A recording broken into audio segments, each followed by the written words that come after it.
LA Knight didn't just win the United States Championship, he made it feel relevant again. For too long, the title was stuck in a cycle of forgettable reigns and lackluster storylines. Then Knight took down Logan Paul at SummerSlam and flipped the script. What sets Knight apart isn't just his in-ring ability or mic skills, it's the way he connects with the audience. From every promo, every entrance, and every BFT, he's got the crowd in the palm of his hands. This isn't just a guy holding a championship, it's someone who makes the championship feel bigger because he's wearing it. With every defense, he's not just proving himself, he's proving why the US title deserves to be front and center. So today, we're diving into how in just 100 days, LA Knight has elevated the United States Championship. From open challenges to solid matches, Knight has made SmackDown's mid-card must-see TV. And that is just a fact of life, with everybody saying, LA Knight, yeah!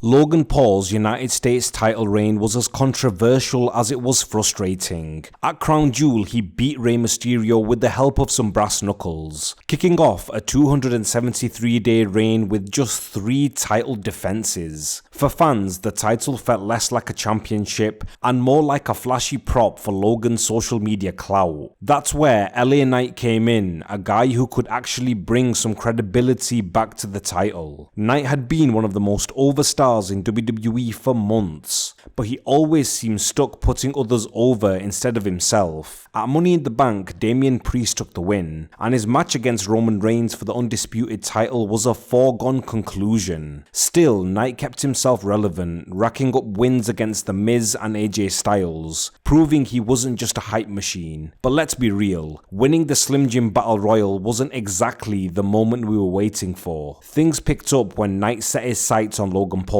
After Logan's usual online trash talk, Knight decided to make things personal, showing up at Logan's house uninvited. Catching him lounging by the pool, that got Logan's attention real fast. Things escalated when Santos Escobar tried to intervene, only to eat a BFT, leaving Knight wide open for Logan to jump him, but Knight wasn't about to let Logan call the shots. A few weeks later, he pinned Logan in a Money in the Bank qualifying match, putting himself into the title conversation. By the time SummerSlam rolled round, the fans were ready for Knight to take his shot. The promos leading into the match were decent, with both men tearing each other a new arsehole, but it was obvious that LA Knight needed this win to stay relevant. The amount of times he was insulted for not having a single defining moment in 20 years and being a nostalgia act had dragged on. He walked in as the people's favourite and walked out the new United States champion. It was a decent match with a few decent moments. Logan took an arse kicking but gave us some viral moments with a springboard moonsault to the outside and the usual celebrity interference with Machine Gun Kelly getting involved. But there was only going to be one winner, and that was LA Knight, who's going to give the US title the reset that it needed for a very long time.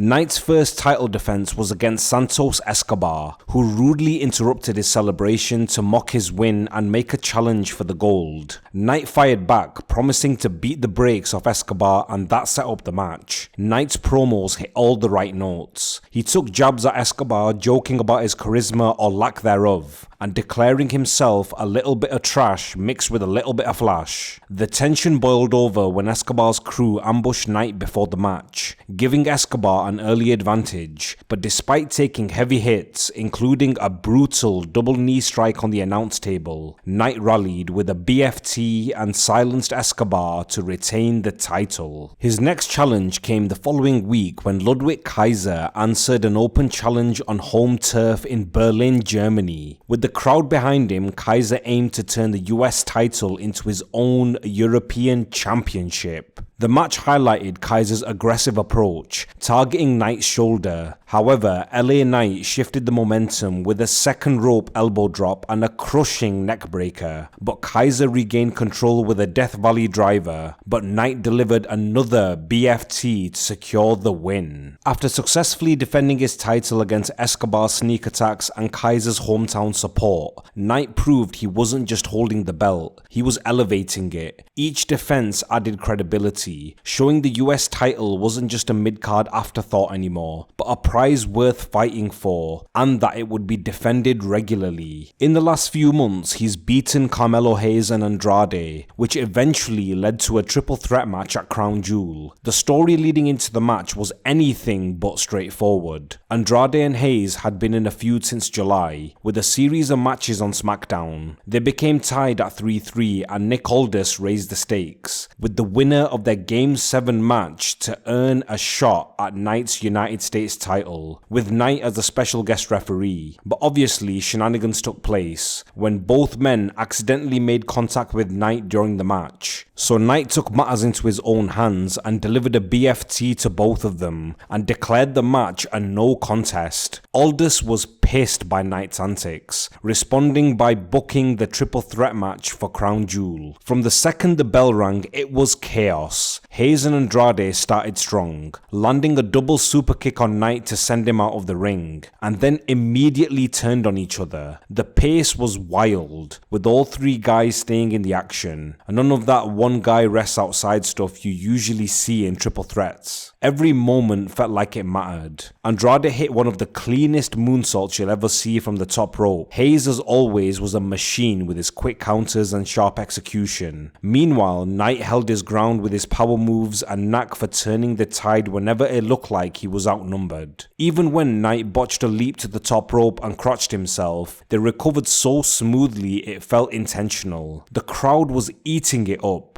Chants for all three guys broke out at different points, showing just how much fans were into the match. It was a rare moment when no one cared who won. They were just happy to watch three top-tier performers tear it up. Eventually, Knight landed a double BFT to both Hayes and Andrade and pinned Melo, and walked away the United States champion. No cheap finishes, no shenanigans, just Knight proving why the belt belongs around his waist. So what makes LA Knight's title reign so special? The United States Championship has seen its fair share of ups and downs, but LA Knight's reign has brought a new level of relevance to the title. Past champions had their moments, but Knight has taken it further, turning the US title into a focal point of SmackDown. What makes Knight's reign stand out is how he's treated the championship. It's not just another accolade, it's become a platform to showcase talent and elevate the mid-card. Frequent defenses and open challenges have kept the title in the spotlight, a stark contrast to previous reigns like Austin Theory's second run. While Theory had a lengthy run, much of the focus was on his development as a character, with the title often feeling secondary. Knight flipped that approach, making the belt the centerpiece of his story. Knight's connection with the fans is another key factor. His promos aren't just entertaining, they build genuine excitement for his matches. Whether he's hyping himself up or calling out his opponents, Knight keeps the crowd invested. His energy is a far cry from Riddle's reign, which, despite strong in-ring performances, lack the storytelling that fans emotionally engaged with. With Knight, every promo, match and defense feels like it matters. Another element of Knight's reign is how he's used it to shine a light on others. Facing talents like Carmelo Hayes, Andrade, Ludwig Kaiser and Santos Escobar, he's not just elevating the title but the entire mid-card. This echoes John Cena's US Open Challenge days, where the title became a proving ground for rising stars. Knight's twist on this formula has ensured that every defense feels like a meaningful event.